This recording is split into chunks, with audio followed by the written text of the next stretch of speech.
for DJ Rocky's Secret Files.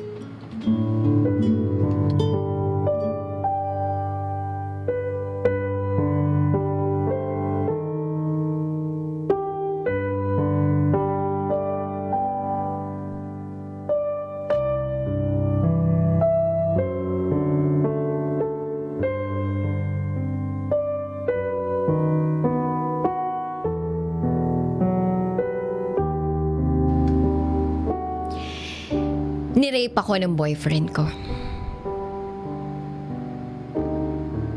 Itago niyo na lang ako sa pangalang Kay. Not my real name. Ako po ay 16 years old.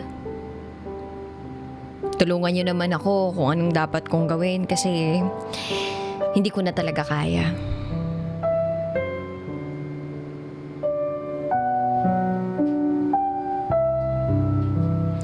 Hindi ko akalaing magagawa sa akin ng boyfriend ko yun. Grade 5 pa lang, simula nung naging kami, on and off yung relationship namin. Pero hindi ko naman siya sineryoso.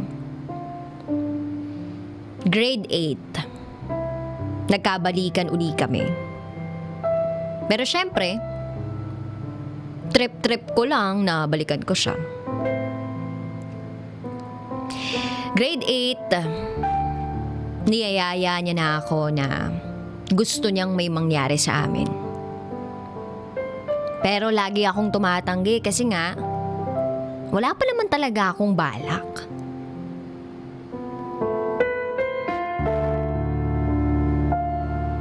Hanggang sa nag-break kami. Naging malabo. And then grade 10, nakikipagbalikan siya sa akin. Pero hindi ko siya binalikan kasi may ka-MU ako noon. Hanggang sa lumipas ang panahon, grade 11, nagkabalikan kami. Pero tulad ng dati, wala akong balak na seryosohin yun. So, eto na nga. Pinapunta niya ako sa bahay nila mga 12 o'clock. Pero after lunch na ako pumunta. Total, tanghali naman. Kaya hindi ko naisip na magagawa niya sa akin yun. Tsaka alam ko, maraming tambay sa kanila. Tsaka malaki talaga yung tiwala ko sa kanya. Pero nang araw na yun, pinagmamadali niya akong pumunta sa kanila. Kasi, wala daw tao sa kanila.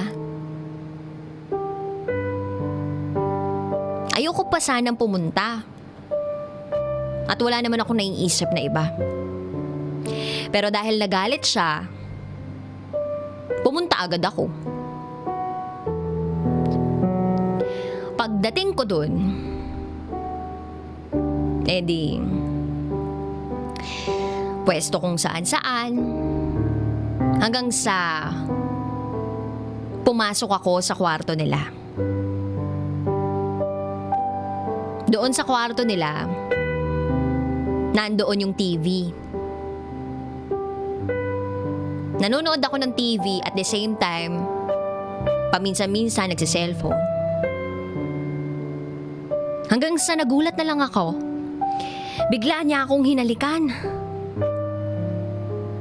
Siyempre ako naman, lumaban kasi akala ko yun lang yung gagawin niya pero bigla niya akong hinalikan sa liig.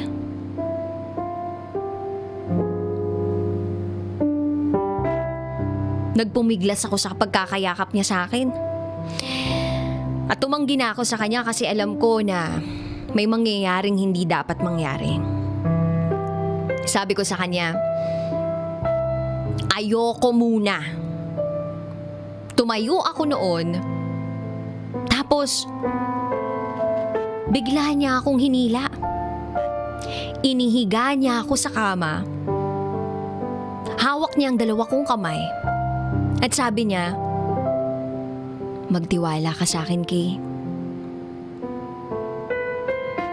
Wala akong laban doon kasi maliit lang akong tao tsaka ang payat-payat ko. Siya ang laki-laki niya. Hanggang sa bigla niya nang itinaas yung bra ko. Pati yung t-shirt ko. Tapos hinalikan niya na yung dibdib ko. Hinubad niya pa yung shorts ko. At habang ginagawa niya sa akin yun, umiiyak ako. Gusto kong kumawala. Ayoko. Tapos pinisil niya yung bibig ko. Sabi niya, huwag kang maingay. Maririnig tayo ng kapitbahay. At pagkatapos nun, pinapunta niya ako sa CR. Sabi niya, ayusin mo sarili mo. Kasi nga, sa pagkakataong yun, kitang-kita kung ano man yung nangyari sa amin. Puro dugo ako noon. Pagkatapos nun, pinauwi niya agad ako. Kahit sobrang sakit. Sobrang hapde. Pero tiniis ko yung sakit na yun para makaalis na rin sa kanila.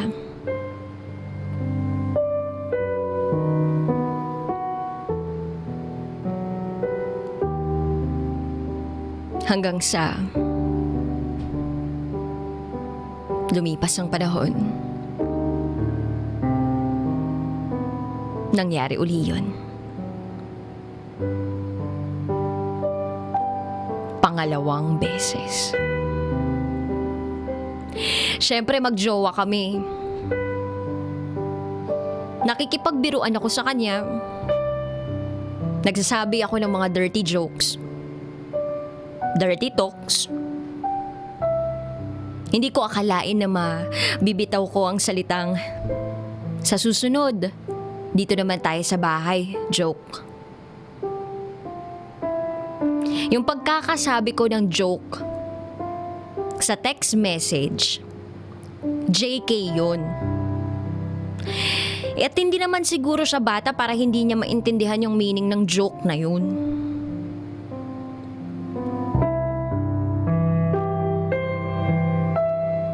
Hindi ko akalaing totohanin niya yun.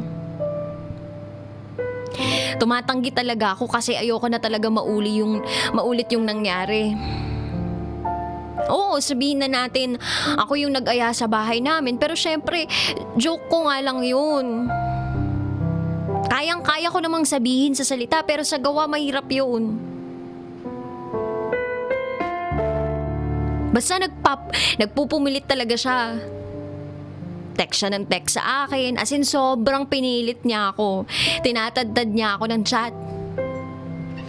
Mga 2 a.m. ata yun or 3 a.m. Nagdadalawang isip talaga ako noon kasi iniisip ko baka ipagkalat niya yung nangyari sa amin kapag hindi ako pumayag. Ayun yung nasa isip ko. Kaya sa pangalawang pagkakataon, napapayag niya ako. Sa isip-isip ko, nagalaw na naman niya ako eh. Pero, hindi ko talaga ginusto yung nangyari. Judge me. Yung mga nakakakilala lang sa akin yung makakaintindi siguro. Nung moment na may nangyari sa bahay namin, tinanong niya ako. Sabi niya, masarap ba? Siyempre humindi ako noon kasi hindi naman talaga eh. Hindi sa nagpapabebe ako pero hindi talaga. Hindi ko talaga matanggap. Hanggang sa lumipas ang panahon, niyaya niya ako sa pangatlong beses. Pero tumanggi ako. Kahit kinukulit niya ako sa chat ng sobra nun. Kahit alam kong magagalit siya, tumanggi ako nun.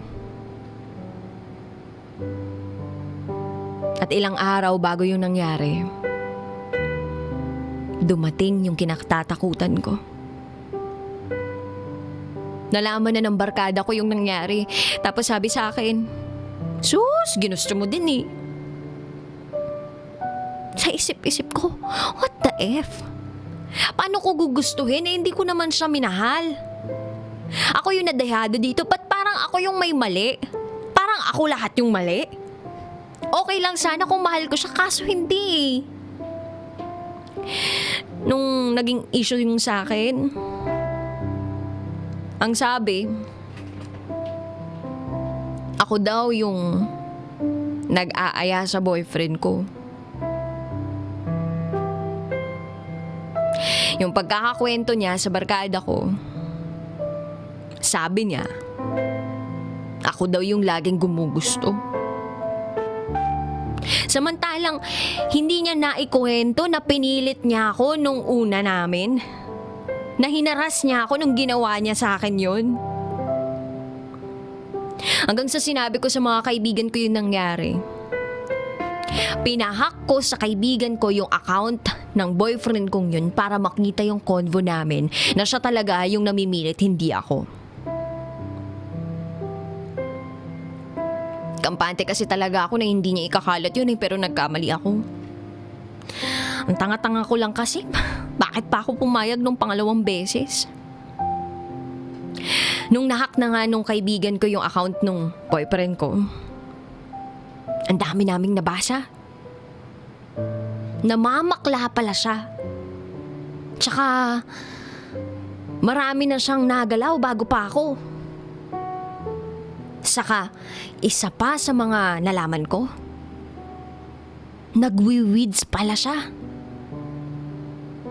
Hindi ko alam. Hindi ko alam na ganun pala siya. Hindi ko alam bakit ko siya pinagkatiwalaan. Ang tanga-tanga ko lang. Sobra. Tsaka galit na galit ako.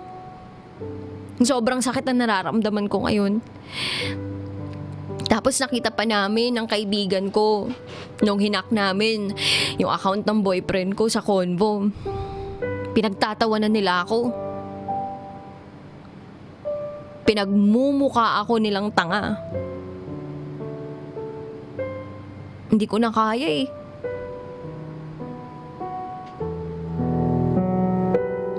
Nakipaghiwalay na ako sa kanya. Ngayon, yung barkada nung ex-boyfriend ko, gusto daw akong makausap. Pero tumanggi ako kasi baka kung ano yung gawin niya sa akin.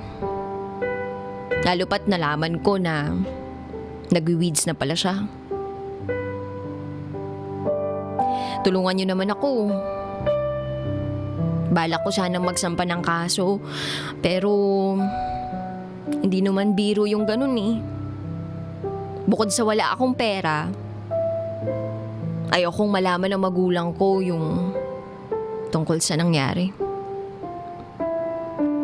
Sa ngayon, masyado na akong disappointed sa sarili ko. Tulungan niyo naman ako.